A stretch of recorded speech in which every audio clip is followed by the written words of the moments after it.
All right, ¿qué tal? Saludos, Víctor Martínez, una vez más con ustedes en otro capítulo más, en otro episodio de Politics en Español. Recuerde, denle a la campanita, suscríbase a nuestro canal y déjele saber a todo el mundo que estamos aquí.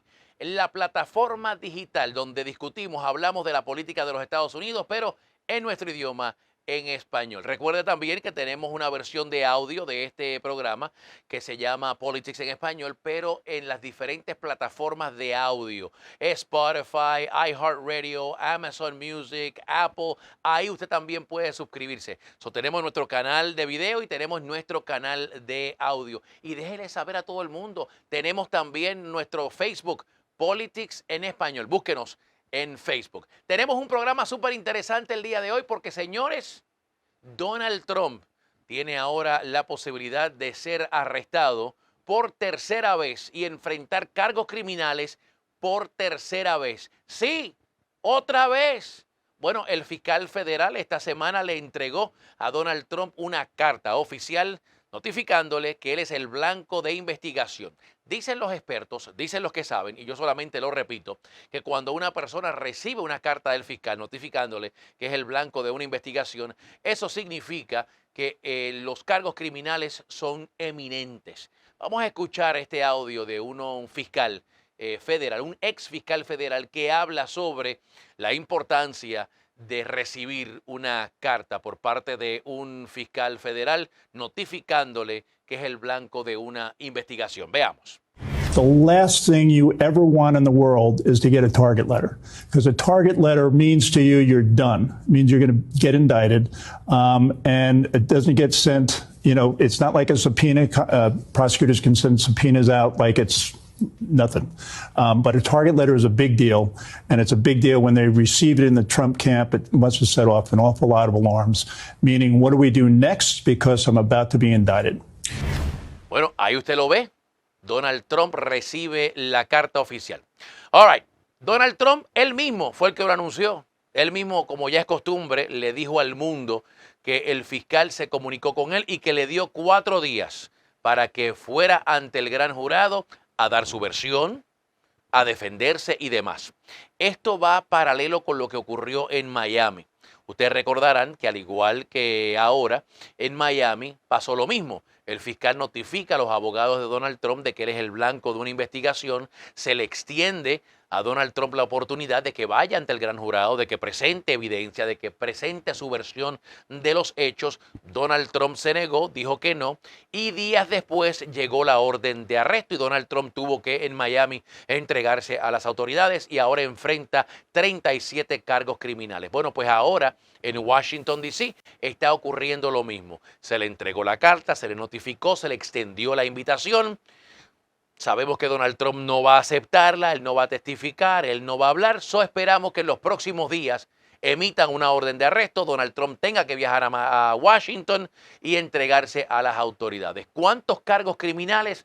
No sabemos todavía porque pues no se ha emitido la orden de arresto. Una vez se emite la orden de arresto y una vez Donald Trump, como cualquier otro acusado, llega ante el juez, ahí es cuando el juez entonces toma la decisión de si se publican o no los cargos criminales. En el caso de Miami se publicaron los cargos criminales. Esperamos que en el caso de Washington sea igual.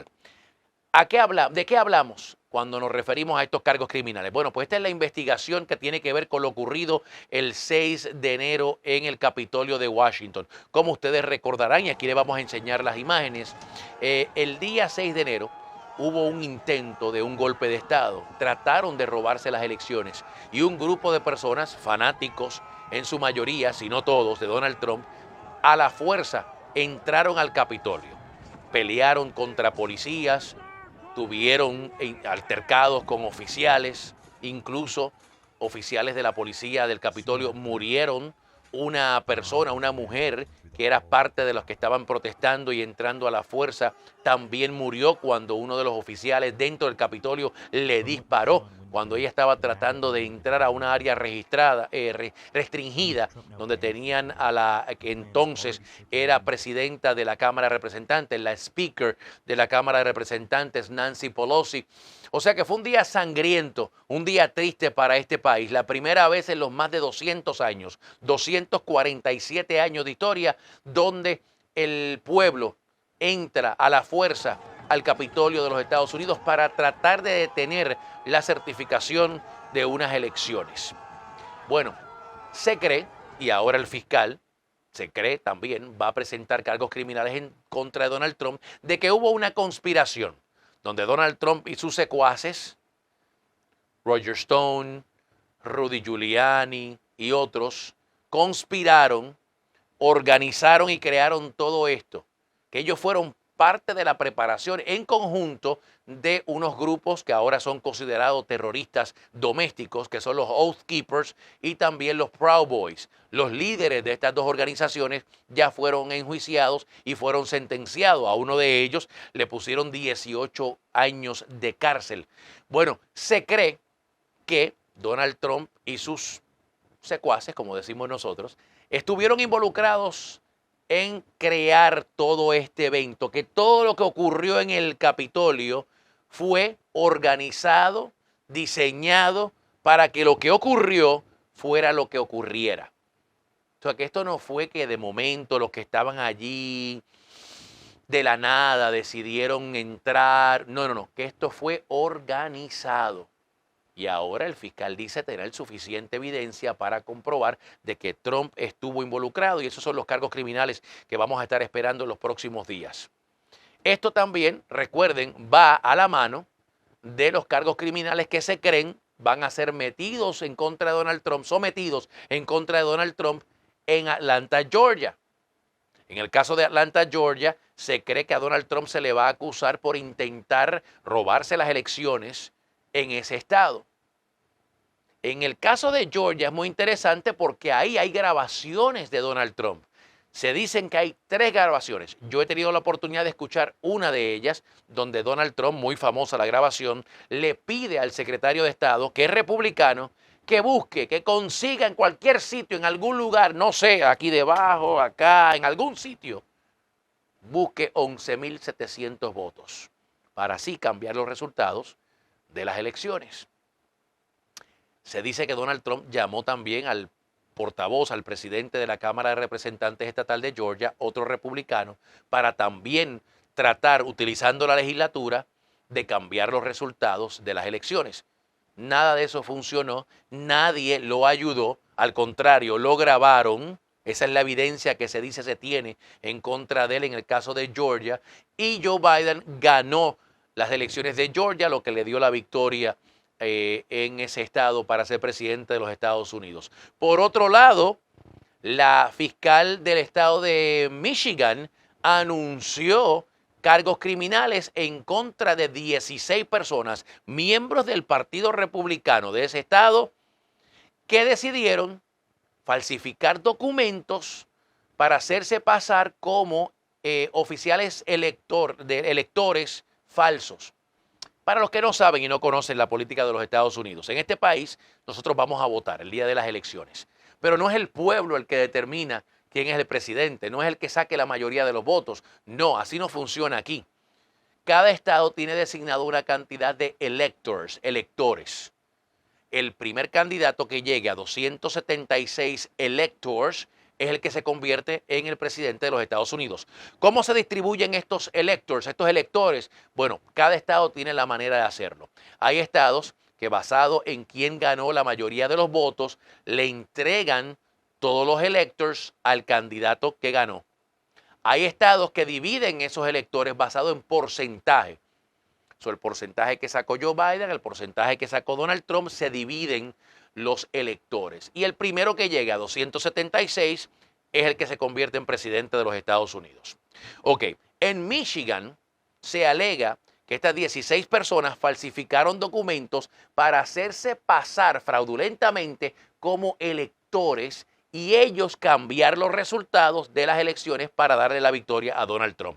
Tenemos el audio de la fiscal de Michigan explicando exactamente los cargos que ella está presentando ante estas 16 personas y cómo ella llegó a esta conclusión. Veamos. As part of the orchestrated plan, we allege that 16 Michigan residents met covertly in the basement of Michigan GOP headquarters and knowingly and of their own volition signed their names to multiple certificates stating that they were the duly elected and qualified electors for President and Vice President of the United States of America for the state of Michigan. That was a lie. They weren't the duly elected and qualified electors, and each of the defendants knew it. They carried out these actions with the hope and belief that the electoral votes of Michigan's 2020 election would be awarded to the candidate of their choosing instead of the candidate that Michigan voters actually chose. Bueno, ahí escucharon a la fiscal de Michigan explicando cómo estas 16 personas en el basement de las oficinas del Partido Republicano de Michigan cometieron fraude. Ahora, lo interesante de esto es que también Donald Trump podría quedar involucrado en esto, porque en Arizona también hubo un caso de electores falsos. En Georgia también hubo un caso de electores falsos. Se cree que todo esto fue una conspiración, que alguien desde Washington, Rudy Giuliani, Donald Trump, alguien coordinó para que en Michigan, en Arizona y en Georgia se crearan estos electores falsos y cambiar los resultados de las elecciones. Donald Trump podría también verse involucrado en otros cargos criminales, en esta ocasión en el estado de Michigan y en el estado de Georgia y en el estado de Arizona. Ustedes recordarán que Mike Pence, el vicepresidente de los Estados Unidos, Donald Trump le había solicitado en varias ocasiones, y esto dicho por el mismo Mike Pence, que no certificara las elecciones. Y lo que se le estaba pidiendo a Mike Pence era que sacara los electores oficiales confirmados de Joe Biden y los cambiara por los electores falsos, fraudulentos de Donald Trump. Si Mike Pence hubiera hecho eso, hubieran cambiado los resultados de las elecciones, dándole la victoria a Donald Trump. En muchos países de Centro, Suramérica, hemos lidiado con los famosos golpes de Estado. Recuerden Hugo Chávez, Noriega y otros más que entraron al poder bajo un golpe de Estado. En esos casos se utilizó el ejército. Noriega era un general del ejército, Hugo Chávez era otro general del ejército. En el caso de los Estados Unidos, Donald Trump no intentó utilizar el ejército, no intentó hacerlo a la fuerza. Él lo quería hacer diplomáticamente a través del vicepresidente, con documentos falsos, fraudulentos, y utilizando a sus fanáticos, a los Oath Keepers, a los Proud Boys, que fueron los que con bates, palos, piedra, entraron a la fuerza al Capitolio. Incluso hay un famoso video donde luego de que Donald Trump envía un tweet, un mensaje en sus redes sociales de Twitter, diciendo que Mike Pence había traicionado, que Mike Pence no estaba haciendo lo que se le había solicitado, que era un traidor, escuchamos a los fanáticos de Donald Trump gritando en los pasillos del Capitolio: ahorquemos a Mike Pence. Let's hang Mike Pence. Y los videos han sido famosos, ellos gritando por todos lados: ahorquemos a Mike Pence, porque Donald Trump les dijo que era un traidor.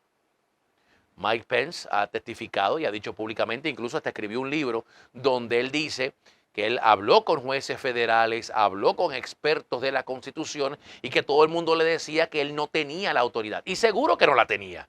Claro que no la tenían. Porque si el vicepresidente tiene la autoridad de cambiar los resultados de las elecciones, imagínese usted. Si ahora Joe Biden pierde las elecciones, Kamala Harris va al Capitolio, cambia los resultados y Joe Biden se queda como presidente. No creo que esa idea le guste mucho a nuestros amigos republicanos, ¿verdad?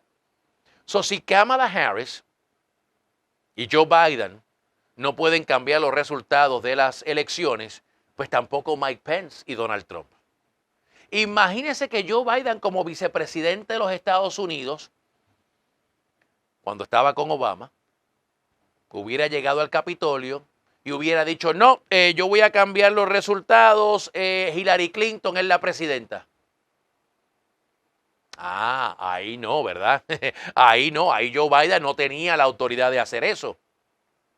Si Joe Biden como vicepresidente no pudo haber hecho eso, ni ahora Kamala Harris como vicepresidente puede hacerlo, pues entonces tampoco Mike Pence.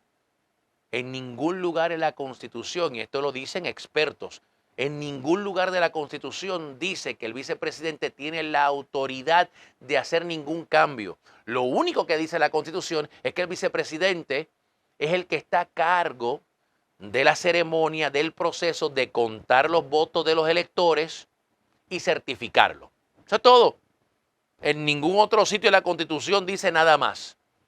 Y eso fue lo que hizo Mike Pence. Muchos catalogan a Mike Pence como un héroe de la democracia porque literalmente, se podría decir, salvó la democracia de este país.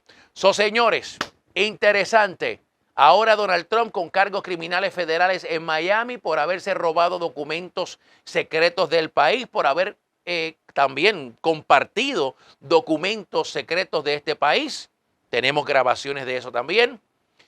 Por otro lado, posibles cargos criminales en Atlanta. Por otro lado, tiene ya cargos criminales en Nueva York por cometer fraude porque utilizó dinero de su campaña para pagarle a una actriz porno, algo que es ilegal. Usted no puede hacer eso tampoco. Y ahora estamos esperando que en cualquier momento, en los próximos días, lleguen los cargos criminales federales del 6 de enero en Washington, D.C. Continuamos monitoreando las investigaciones de Michigan y continuamos monitoreando las investigaciones de Arizona. Algo sí podemos dejar claro. Donald Trump ha roto récord como el presidente con más investigaciones en la historia de este país. 46 presidentes y ninguno ha sido acusado criminalmente. El que estuvo más cerca fue Richard Nixon. Ustedes recordarán. Pero lo de Richard Nixon es muy interesante. Porque en el caso de Richard Nixon, su partido estaba en el poder. Se le estaba acusando de haber cometido un crimen. Y los miembros de su partido lo estaban defendiendo. Hasta que se descubrió de que había una grabación. De que el mismo Richard Nixon se había grabado hablando de cometer el crimen. Cuando se publica esa grabación, es obvio, es su voz. Ahí está admitiendo que cometió un crimen. Fue los líderes de su mismo partido quienes fueron a la Casa Blanca, líderes del Senado y de la Cámara de Representantes, y le dijeron, señor presidente, usted se tiene que ir. Está la grabación, lo podemos escuchar a usted hablando de cometer un crimen, usted se tiene que ir. Y si no se va, nosotros mismos lo vamos a expulsar. Le vamos a hacer un impeachment. Váyase, retírese. El que es vicepresidente, al convertirse en presidente, le va a dar un perdón, lo va a exonerar, usted no va preso, nosotros no lo tenemos que votar. Y Richard Nixon empacó sus maletas y se fue. ¿Por qué el Partido Republicano de hoy, del 2023, no hace lo mismo?